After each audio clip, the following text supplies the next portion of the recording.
અમરેલીમાં પૂર્વ કેન્દ્રીય મંત્રી અને રાજકોટના સાંસદ પરસોત્તમ રૂપાલા પણ માતાજીના ગરબે ઘૂમ્યા।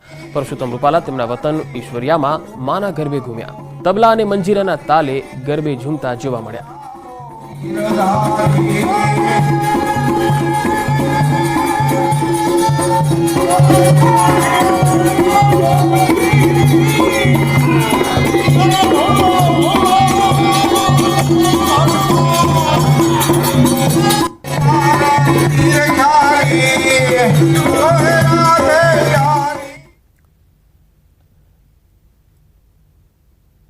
નવલા નોરતાની શરૂઆત થઈ ચૂકી છે અને તેને જોતા યુવાનોમાં અનેરો ઉત્સાહ પણ છે, થનગનાટ પણ છે।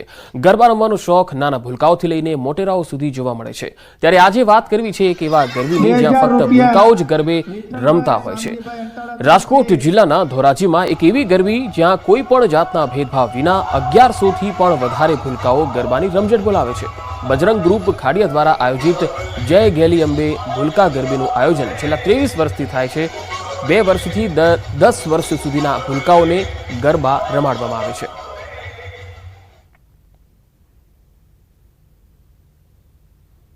આ ભૂલકા ગરબીમાં 1100 જેટલી સંખ્યામાં તમામે તમામ 18 વર્ષના કોઈ પણ જ્ઞાતિ જાતિ ધર્મના ભેદભાવ વગર 2 વર્ષથી ઉપર અને 10 વર્ષથી નીચેના ભૂલકાઓને વિનામૂલ્યે પાસ આપી રમાડવામાં આવે છે।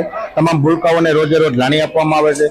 દાતાઓ, પત્રકાર મિત્રો, સરકારની જે મહત્વની જે બ્રાન્ચો છે, પોલીસ, નગરપાલિકા, આવી તમામ સંસ્થાઓ તરફથી પણ અમને ખૂબ સાથ અને સહકાર મળે છે। દર વર્ષે અહીંયા રાણી આપવામાં આવે છે। અમને રમવામાં ખૂબ મજા આવે છે। અહીંયા અમે અલગ અલગ સ્ટેપ્સ રમીએ છીએ, રાસ રમીએ છીએ। જાતિનો કઈ ફરક નથી થતો અને બધા બહુ મસ્તથી રમે છે। અહીંયા બધાને બહુ મજા આવે છે। અમારી ઘણી બેનપણીઓ પણ અહીંયા આવે છે। હું એના સાથે રમું છું અને એના સાથે રમવામાં પણ બહુ મજા આવે છે। આણંદવાસીઓ મોડી રાત સુધી નહીં રમી શકે ગરબા। હજુ સુધી ગરબા આયોજકોને મંજૂરી નથી મળી। તંત્ર અને કોમર્શિયલ આયોજકોની બેઠક મળી। તંત્ર દ્વારા વધુ એક દિવસ હંગામી પરવાનગી આપવામાં આવી। જો કે 12 વાગ્યા સુધી જ કોમર્શિયલ ગ્રાઉન્ડ ઉપર ગરબા રમી શકાશે। ફાયર એનઓસી ઓનલાઈન ન મળતા પરવાનગી નહોતી મળી, જેને લઈ આયોજકો અને ખેલૈયાઓ ચિંતામાં મુકાઈ ગયા। આવતીકાલે મેન્યુઅલ ફાયર એનઓસી મેળવી આયોજકોએ રજૂ કરવું પડશે। વડોદરા ફાયર વિભાગની ટીમે આણંદના ગરબા સ્થળોની મુલાકાત લીધી। ડોગ સ્ક્વોડ સાથે ગરબા સ્થળની ફાયર એનઓસી લેતા પહેલા નિરીક્ષણ કર્યું।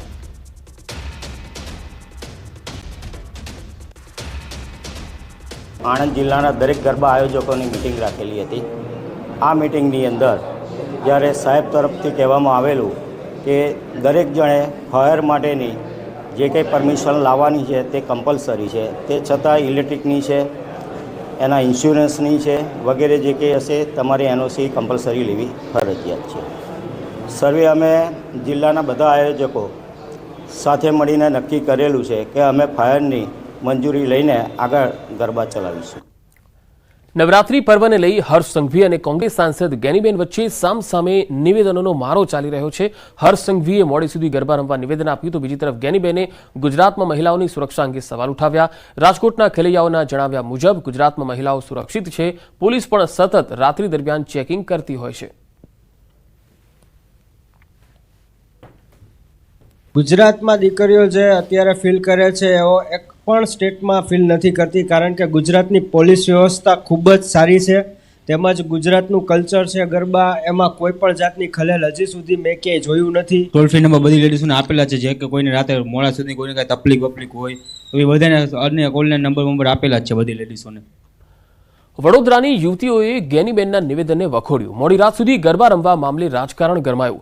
સાંસદ ગેનીબેન ઠાકોરે કહ્યું, ગુજરાતમાં મહિલાઓ સુરક્ષિત નથી। યુવતીઓએ કહ્યું, ગુજરાતમાં મહિલાઓ સુરક્ષિત છે, મોડી રાત સુધી ગરબા રમી શકે છે। રાજ્યના ગૃહમંત્રી હર્ષ સંઘવીએ ખેલૈયાઓને મોડી રાત સુધી ગરબા રમવાની છૂટ આપી દીધી। હવે નવરાત્રી અને ગરબા મામલે જે રાજકારણ છે તે રાજ્યમાં રમાઈ રહ્યું છે। ગેનીબેન ઠાકોર છે, તેમનું એવું કહેવું છે કે ગુજરાતમાં જે દીકરીઓ છે તે સુરક્ષિત નથી અને દીકરીઓ મોડી રાત સુધી ગરબા રમશે ને કોઈ ઘટના બની ગઈ તો તેની જવાબદારી કોણ લેશે? ત્યારે આ પ્રશ્નોનો જે જવાબ છે તે વડોદરાની દીકરીઓ આપશે અને તેમને જ પૂછીશું અને તેમની સાથે જ વાત કરીશું। આપ क्या कहेंगे? गैनीबेन ठाकुर है, सांसद है, उन्होंने ऐसा बोला कि गुजरात में लड़कियां सुरक्षित नहीं है। आप वडोदरा सिटी में हो, संस्कारी नगरी में हो, आपको क्या लगता है आप सुरक्षित हो यहाँ पे? हाँ मैं यहाँ वडोदरा की हूँ और जैसा कि जानते कि ये संस्कारी नगरी कहा जाता है और यहाँ पे हम काफ़ी सेफ़ हैं। यहाँ पे पुलिस की सर्विस सब कुछ इतनी सेफ़ है कि लड़कियों के लिए काफ़ी सेफ़ है। वो पूरी रात भी अगर खेले गरबा तो उनके लिए ये सेफ़ ही है। તમે કેટલા સુરક્ષિત છો? લાગે છે તમે સુરક્ષિત છો? મારું બી એવું જ માનવું છે કે વડોદરા ગુજરાત સેફ જ છે, ભલે સવાર સુધી ગરબા ચાલતા રહે, સિક્યોરિટી છે, સેફ છે. ગુજરાતમાં દીકરીઓ કેટલી સુરક્ષિત છે? એમ તો બરોડામાં સુરક્ષિત જ છે બધું સંસ્કારી નગરીમાં. મોડી રાત સુધી ભલે ગરબા થતા હોય પરંતુ ગુજરાતની જે દીકરીઓ છે, બહેનો છે, તેઓ પોતાને સુરક્ષિત મહેસૂસ કરે છે. હાર્દિક દીક્ષિત, ન્યૂઝ 18 ગુજરાતી, વડોદરા. રાજ્યના વધુ સમાચારો જોઈશું એક બ્રેક બાદ.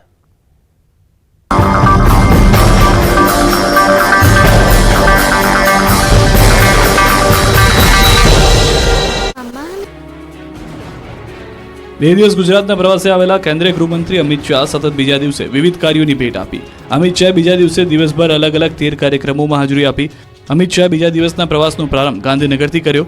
અડાલજમાં કેન્દ્રીય ગૃહપ્રધાન અમિત શાહના હસ્તે હીરામણી આરોગ્યધામનું લોકાર્પણ કરાયું. 50 કરોડના ખર્ચે બનાવાયેલી આધુનિક સુવિધા ધરાવતી હોસ્પિટલનું અમિત શાહના હસ્તે લોકાર્પણ કરવામાં આવ્યું. ત્યારે ગાંધીનગરમાં આરોગ્ય ક્ષેત્રે આજે સ્વર્ણિમ સૂર્યોદય થયો છે.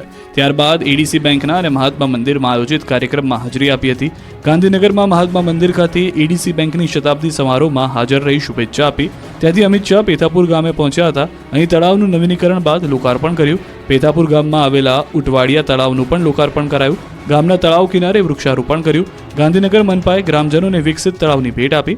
અંદાજિત 8 કરોડના ખર્ચે તળાવનું નવીનીકરણ થયું. બાદમાં ગૃહમંત્રી અમિત શાહે ચંદ્રાસર તળાવનું લોકાર્પણ કર્યું. ચંદ્રાસર તળાવનું 2023માં અમિત શાહે ખાતમુહૂર્ત કર્યું. ચંદ્રાસર તળાવમાં એમ્ફી થિયેટર, ચિલ્ડ્રન પ્લે એરિયા, વરસાદી પાણીના સંગ્રહ સહિતની વિશેષ વ્યવસ્થાઓ સાથે તૈયાર કરાયું. 23,300 ચોરસ મીટરથી વધુ જગ્યામાં તળાવનો વિકાસ કરાયો. તો સાંજે માણસામાં 421 બેડની હોસ્પિટલનું ખાતમુહૂર્ત કર્યું. રાજકોટ મહાનગરપાલિકાના તત્કાલીન ટાઉન પ્લાનિંગ ઓફિસર મનસુખ સાગઠિયાનું વધુ એક કૌભાંડ સામે આવ્યું છે. શહેરમાં ટીઆરપી ગેમ ઝોન અગ્નિકાંડ બાદ સાગઠિયા હાલ જેલમાં બંધ છે. ત્યારે રાજકોટ શહેરના મવડી વિસ્તારમાં બાપા સીતારામ ચોક પાસે શ્રીહરિ સોસાયટી શેરી નંબર 16માં આવેલી જય કિશન સ્કૂલનું નવું બિલ્ડિંગ ગેરકાયદે ધમધમતું હોવાનું જાણવા મળ્યું છે. એમાં સ્કૂલ સંચાલક મિલન વેકરિયા દ્વારા બિલ્ડિંગ યુઝ પરમિશન તેમજ કમ્પ્લીશન સર્ટિફિકેશન ઉપરાંત ફાયર એનઓસી મેળવવામાં આવ્યા ન હતા. એમ છતાં અહીં 600 જેટલા વિદ્યાર્થી અભ્યાસ કરે છે. તેમના જીવ ઉપર જોખમ ઊભું છે. પરમિશન વગર બિલ્ડિંગ ખડકી દેવાયું છે. સ્કૂલ બિલ્ડિંગને બેઉ પરમિશન કે ફાયર એનઓસી પણ નથી. જય કિશન સ્કૂલ સૂચિત સોસાયટીમાં બનાવી છે. સાગઠિયાના અધિકારીઓએ 2023માં નોટિસ આપ્યા બાદ કોઈ કાર્યવાહી થઈ નથી. 1.5 વર્ષ બાદ એટીપીઓ શૈલેષ સીતાપરાએ ગેરકાયદેસર બાંધકામ હોવાથી પાણી કનેક્શન કાપવા નોટિસ ફટકારી. ત્યારે મીડિયાકર્મી ત્યાં પહોંચતા શાળા સંચાલકોએ મીડિયા સાથે ગેરવર્તન કર્યું. સંચાલકોએ પત્રકારો સાથે ગેરવર્તન કરી શાળાની બહાર કાઢ્યા. શાળા સંચાલકે કહ્યું કે માવડી સૂચિતમાં છે. બીજી તરફ તપાસ કરી રહેલા અધિકારીઓએ શાળા સંચાલકોને બોલાવ્યા છે. જિલ્લા શિક્ષણ વિભાગના અધિકારીઓની ટીમ તપાસ માટે પહોંચી હતી. સુરત શહેરની નવી સિવિલ હોસ્પિટલમાં સારવાર લઈ રહેલા દર્દીઓની સલામતી અને સુરક્ષા રામ ભરોસે છે. નવી સિવિલ હોસ્પિટલના બીજા માળે સર્જરી વોર્ડમાં સ્લેબ તૂટી પડતા ભાગદોડ મચી ગઈ. નવી સિવિલ હોસ્પિટલમાં સ્લેબના પોપડા પડતા દર્દીઓ ડરી ગયા. જર્જરિત બિલ્ડિંગમાં હોસ્પિટલના બીજા માળે સર્જરી વોર્ડમાં પોપડા પડતા દર્દીઓને હાલાકી ભોગવવાનો વારો આવ્યો. સદનસીબે ઘટના સ્થળે દર્દી કે તબીબ ન હોવાથી મોટી દુર્ઘટના ટળી હતી. ઘટના બાદ વોર્ડમાં ફરજ બજાવતા કર્મચારીઓ અને તબીબોને જીવ તાળવે ચોંટી ગયો. અવારનવાર પડી રહેલા સ્લેબના ટુકડા અને પોપડાને કારણે સ્ટાફમાં હંમેશા ભય રહે છે.